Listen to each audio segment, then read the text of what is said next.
Ikuti Google Maps, mobil terguling dan hampir masuk jurang di Selo Boyolali.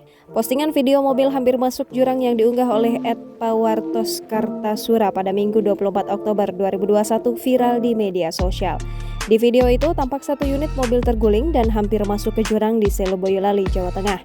Dalam video berdurasi 30 detik tersebut terlihat sebuah mobil mencoba menanjak dan tidak kuat, kemudian terguling saat mundur.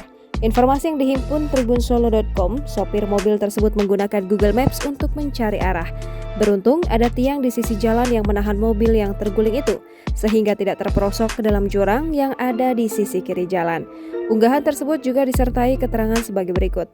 Diduga tak hafal medan dan jalan, mobil korban Google Maps kembali terjadi kejadian diketahui di Surodadi, Selo Boyolali, Jawa Tengah.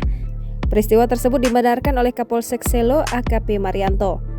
Diketahui sopir mobil tersebut berasal dari Kabupaten Bogor, Jawa Barat. Ia tidak mengetahui secara pasti apakah terdapat korban jiwa maupun luka setelah kejadian tersebut melihat mobil sempat terguling. Mengetahui hal tersebut, jajaran Polsek Selo langsung memeriksa lokasi dan melakukan olah TKP dengan bertanya kepada saksi di sekitar lokasi kejadian. Menurut Marianto, kejadian tersebut baru terjadi sekali ini dan lokasi kejadian dalam keadaan aman. Jangan lupa subscribe, share, komen, dan like ya!